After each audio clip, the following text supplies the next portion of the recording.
नमस्कार विद्यार्थी मित्रांनो, मी प्राध्यापक डॉक्टर संजय बाबूराव सांगळे, सहाय्यक प्राध्यापक भूगोलशास्त्र विभाग, राव बहादूर नारायणराव बोरावके महाविद्यालय श्रीरामपूर।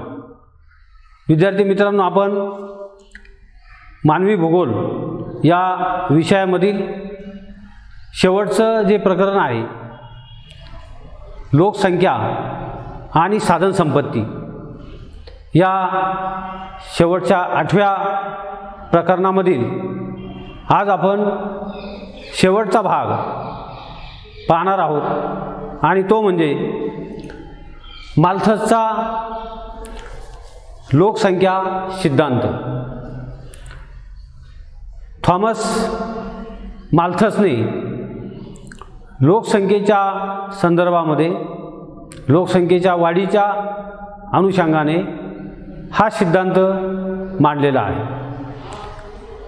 माल्थस हा एक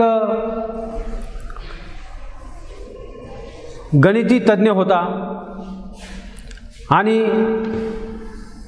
गणिताचा मोठा अभ्यास असल्यामुळे माल्थसने आपल्या सिद्धांतामध्ये गणिती पद्धती, भूमिती पद्धतीचा विचार करून हा सिद्धांत मांडलेला आहे।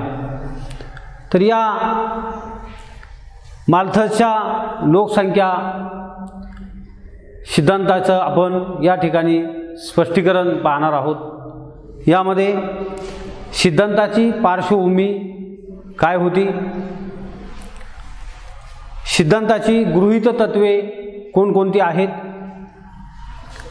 सिद्धांताचे स्वरूप कशा प्रकारचे आहे,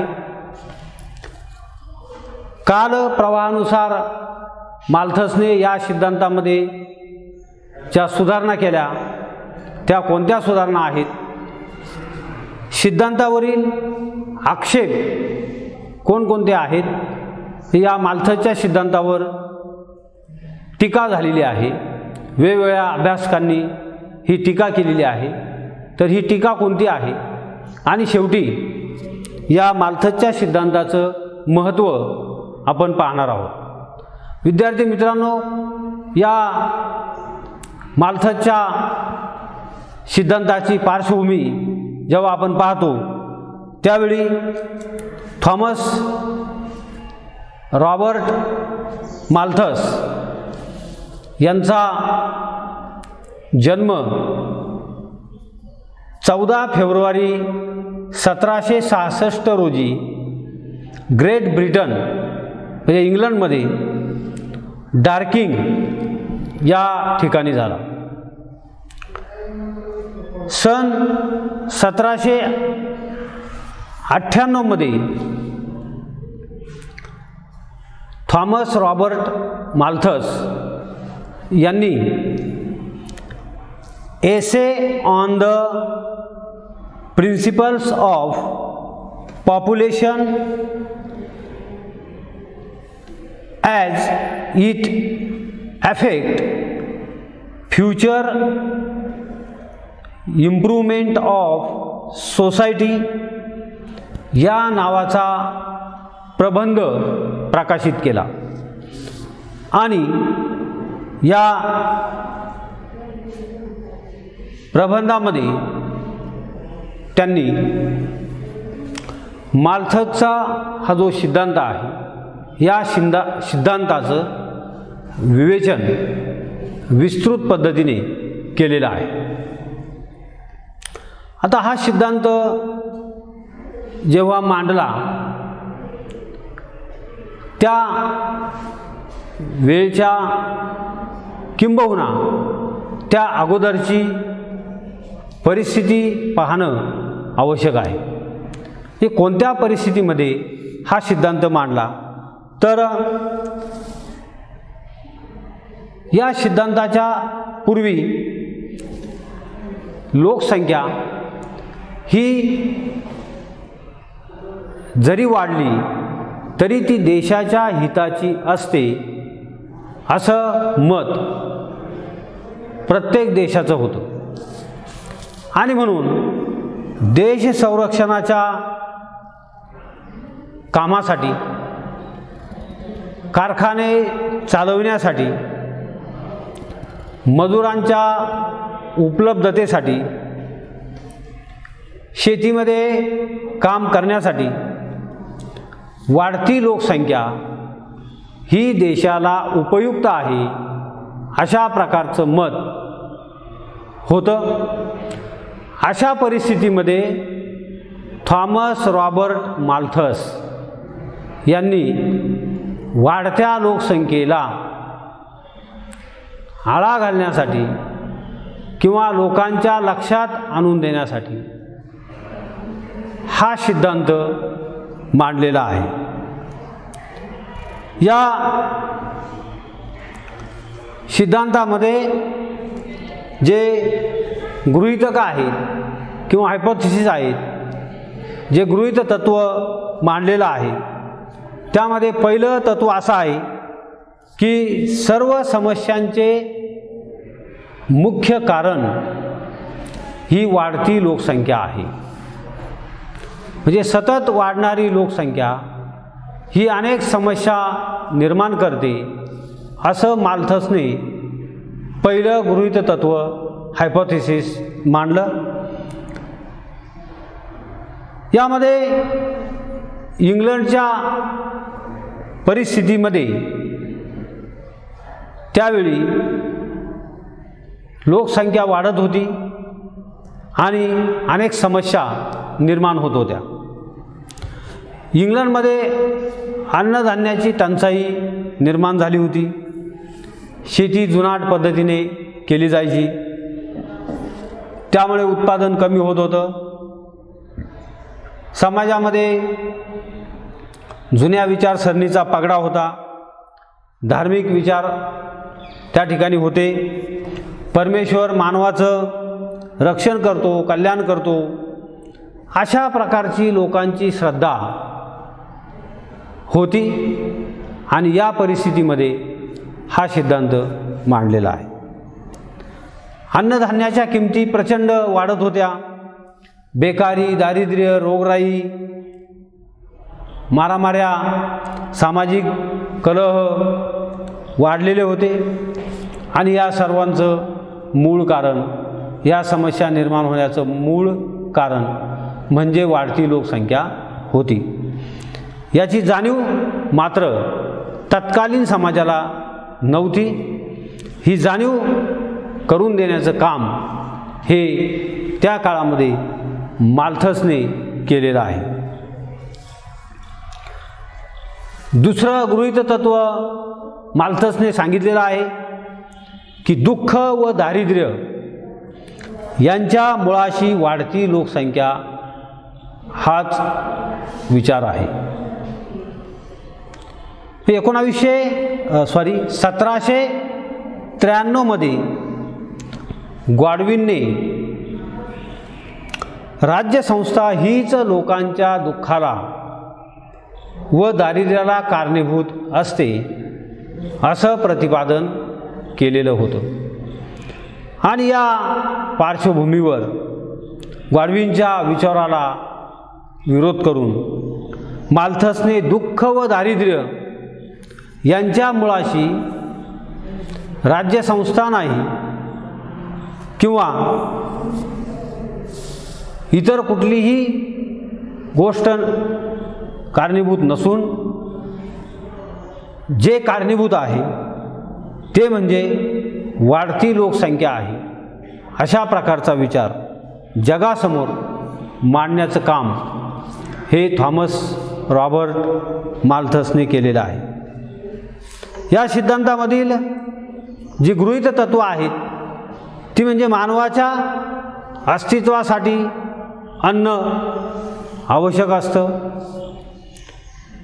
दुसरं गृहीत तत्व आहे भिन्नलिंगी व्यक्तीमधील जबरदस्त लैंगिक आकर्षणामुळे लोकसंख्या सतत वाढते. हे लोकसंख्या का वाढते तर स्त्री आणि पुरुष यांच्यामध्ये जे आकर्षण आहे त्यामुळे ही लोकसंख्या सतत वाढत आहे. ही दोन गृहीतके हायपोथेसिस मांडताना ही परिस्थिती त्या ठिकाणी थॉमस रॉबर्ट माल्थसने लक्षात आणून दिलेले आहे की जेव्हा लोकसंख्या वाढते तेव्हा अनेक समस्या निर्माण होतात आणि दुःख, दारिद्र्य यांच्या मुळात वाढती लोकसंख्या आहे आणि त्या पार्श्वभूमीवर मग हा सिद्धांत थॉमस रॉबर्ट माल्थसने मांडलेला आपल्याला दिसून येतो. तर या सिद्धांताचं स्वरूप सर्वसाधारणपणे काय आहे ते आपण पाहणार आहोत. सिद्धांताचं स्वरूप पाहताना एकूण 5 मुद्द्यांमध्ये थॉमस रॉबर्ट माल्थसने याचं विवेचन केलेलं आहे. त्यामध्ये पहिला मुद्दा असा आहे की लोकसंख्या का व कशी वाढते याची कारणं त्या ठिकाणी दिलेली आहेत. लोकसंख्या वाढ ही साधारणतः भूमिती पद्धतीने वाढते असं माल्थसने म्हटलेलं आहे. पण यामध्ये आकडे दुप्पट होतात. लोकसंख्या वाढते ही दुपटीने वाढते. म्हणजे उदाहरणार्थ 1, 2, 4, 8, 16, 32, 64 हे जॉमेट्रिक प्रोग्रेशनने ही लोकसंख्या वाढत असते. 25 वर्षाच्या काळामध्ये साधारणतः लोकसंख्या वाढ ही दुपटीने होते. अशा प्रकारे या ठिकाणी थॉमस रॉबर्ट माल्थसने लोकसंख्या कशा प्रकारे वाढते हे सांगितलेलं आहे. दुसऱ्या बाजूला मात्र अन्नधान्य जे वाढतं आहे ते गणिती पद्धतीने वाढतं आहे. म्हणजे अन्नधान्याची वाढ ही अरिथमॅटिक प्रोग्रेशनने वाढते असं माल्थसने सांगितलं. यामध्ये आकडे दुप्पट होत नाहीत. हे लोकसंख्या वाढ जशी दुपटीने होते तसं उत्पादन दुपटीने होत नाही. उदाहरणार्थ 1, 2, 3, 4, 5, 6 या पद्धतीने अन्नधान्याची वाढ होत असते. म्हणून भूमिती श्रेणीने वाढणाऱ्या लोकसंख्येला अंकगणित श्रेणीने वाढणारी जी अन्नधान्य आहे किंवा जी उत्पादनं आहेत ही त्या ठिकाणी पुरेशी पडत नाहीत आणि त्यामुळे अनेक समस्या या निर्माण होताना आपल्याला दिसतात. मग वाढत्या लोकसंख्येवर उपाययोजना काय आहेत? लोकसंख्या कमी कशी करायची यावर त्या ठिकाणी माल्थसने विवेचन केलेलं आहे, विशद केलेलं आहे.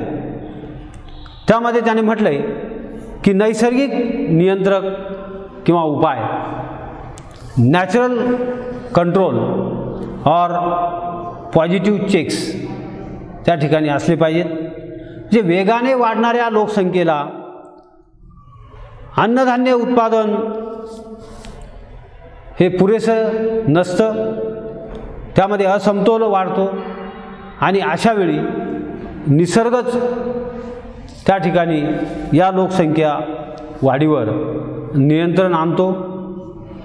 दारिद्र्य, कुपोषण, उपासमार, साथीचे रोग हे जसं की आता जगभर, संपूर्ण जगभर जवळजवळ आता 1 वर्ष झालं त्या ठिकाणी कोविड-19 किंवा साथीचा रोग, महामारी, कोरोना या नावाने आलेली आहे आणि यामध्ये अनेक देश म्हणजे जगभर जेवढे देश आहेत जवळजवळ 184 देश या रोगाने प्रभावित झालेले आहेत. मृत्यू होत आहेत, बाधितांची संख्या सतत वाढत आहे. तर माल्थसने असं सांगितलेलं आहे की निसर्गच स्वतःहून ही लोकसंख्या वाढ नियंत्रित करत असतो किंवा नियंत्रण ठेवत असतो. मग त्यामध्ये वेगवेगळ्या कारणाने नियंत्रण येत असतं. दारिद्र्य, कुपोषण, निसत्व आहार, साथीचे रोग, इतर रोगराई, दुष्काळ, पूर, भूकंप, युद्ध या वेगवेगळ्या मार्गाने त्या ठिकाणी लोकसंख्या ही कमी होत असते. त्यानंतर प्रतिबंधात्मक उपाय किंवा प्रिव्हेंटिव्ह चेक्स काय आहेत लोकसंख्या कंट्रोलिंगसाठी, तर बुद्धी सामर्थ्य मानवाने त्या ठिकाणी अनेक उपाययोजना शोधून काढलेल्या आहेत. नियंत्रण मिळवण्यासाठी त्याने अनेक योजना आखलेल्या आहेत. मानव स्वच्छेने त्या ठिकाणी नियंत्रण आणतो. या संदर्भामध्ये माल्थसने 3 उपाय सुचवलेले आहेत. त्यामध्ये पहिला उपाय म्हणजे संयम. यामध्ये माल्थसने सांगितले की उशिरा लग्न करा, नैसर्गिक संयम पाळा, ब्रह्मचर्य पाळा, विवाहोत्तर संयम ठेवा. अशा प्रकारे काही गोष्टी त्यामध्ये सांगितलेल्या आहेत. त्यानंतर दुसरं सांगितलेलं आहे की शिक्षण घ्या. शिक्षणामुळे लोकसंख्येवर नियंत्रण येतं. शिक्षणाच्या प्रसारामुळे लोकांमध्ये जाणीव जागृती येते. लोकसंख्या वाढीवर नियंत्रण ठेवण्याची उमज ही लोकांमध्ये शिक्षणामुळे येते असं माल्थसने सांगितलेलं आहे. आणि तिसरा मार्ग माल्थसने सांगितला लोकसंख्या नियंत्रणासाठी, तो म्हणजे तांत्रिक प्रगतीमुळे नवनवीन साधनसंपत्ती शोधता येते आणि लोकसंख्येचं पोषणसुद्धा करता येतं. मग आज आपण पाहतो की हरित क्रांती झाली, अन्नधान्याच्या बाबतीमध्ये भारत हा स्वयंपूर्ण झाला आणि इतर देशामध्ये सुद्धा अन्नधान्याचं उत्पादन वाढलेलं आहे. विज्ञान तंत्रज्ञानाच्या प्रगतीमुळे हाय यील्डिंग व्हरायटीज या मानवाने शोधल्या आणि अधिक उत्पन्न देणाऱ्या जाती किंवा ज्याला आपण हायब्रिड बियाणं म्हणतो ते बाजारात आणून त्या ठिकाणी शेतीमध्ये उत्पादन वाढवलेलं आपल्याला दिसून येतं. तर माल्थसने हे सांगितलेलं आहे.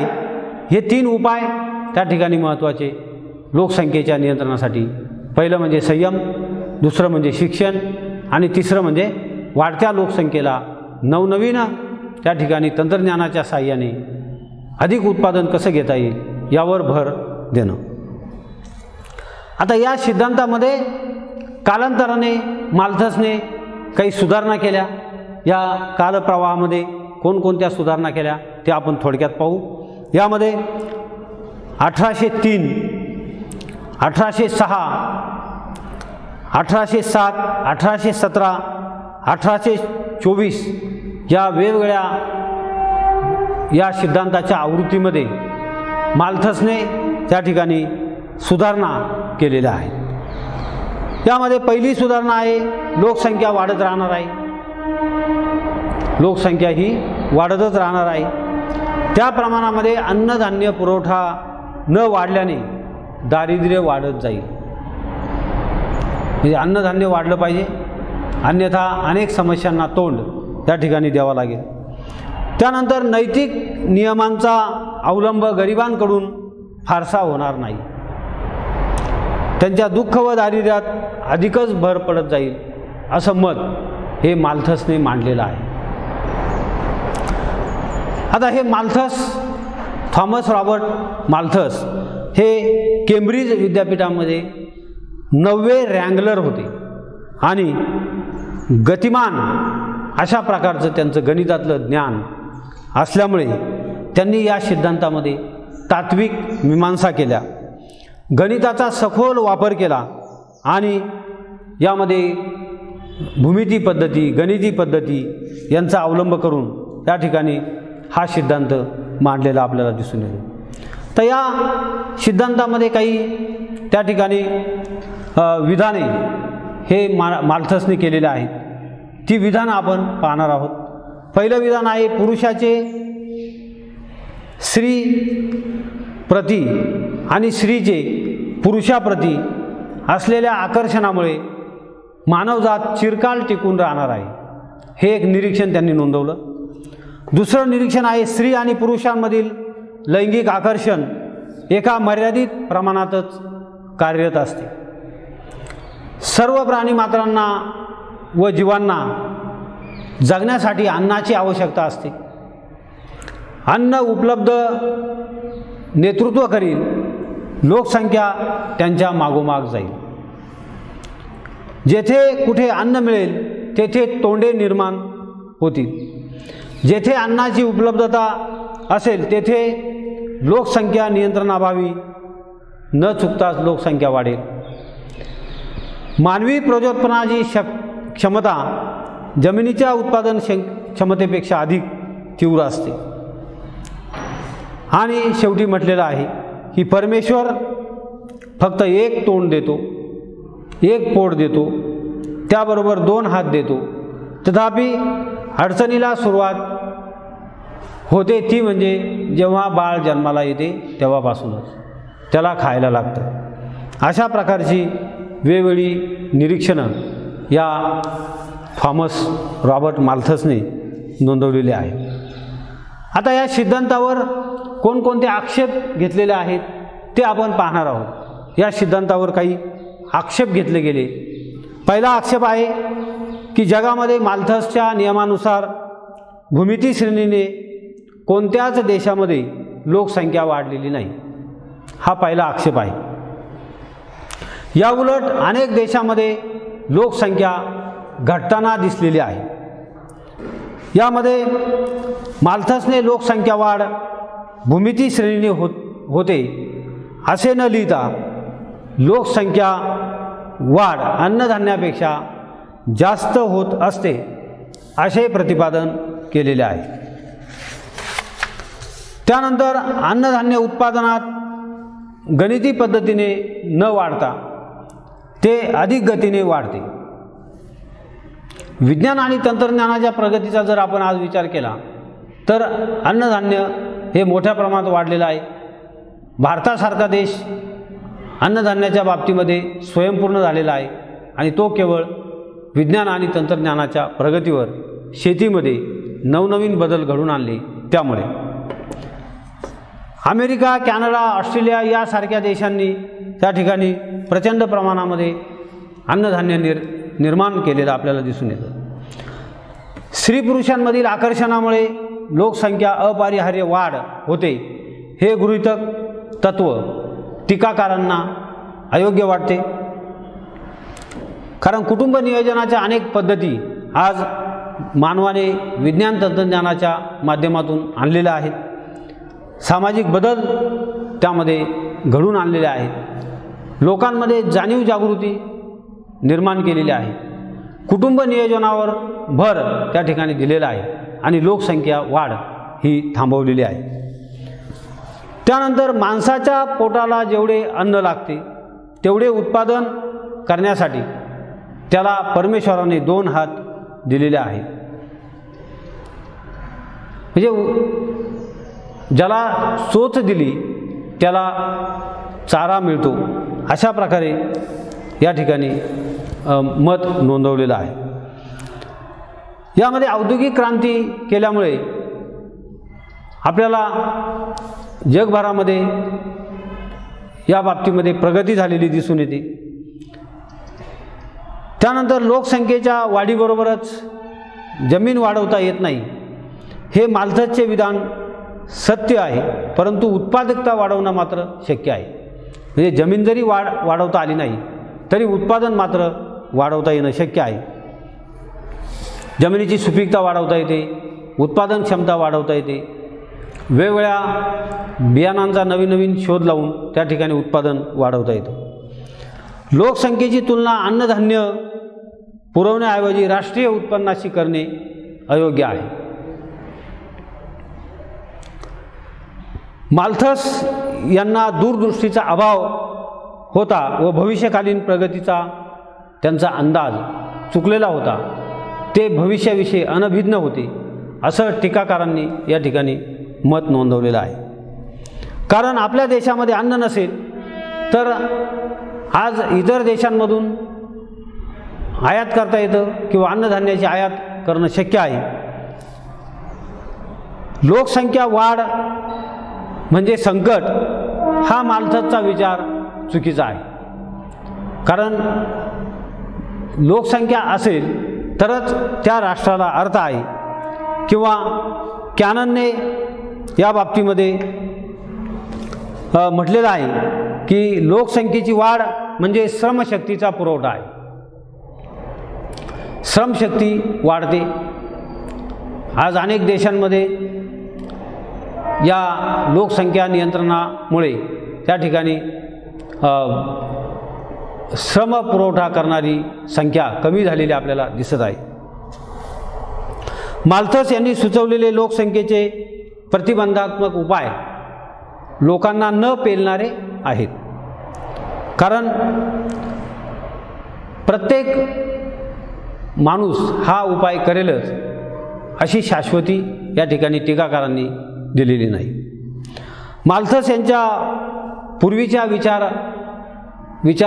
विचारांचा जो परिपाक आहे तो म्हणजे हा सिद्धांत आहे. म्हणून या सिद्धांताला स्वतंत्र विचारसरणीचा अभाव आहे असं या ठिकाणी टीकाकारांनी आपलं मत मांडलेलं आहे. आता या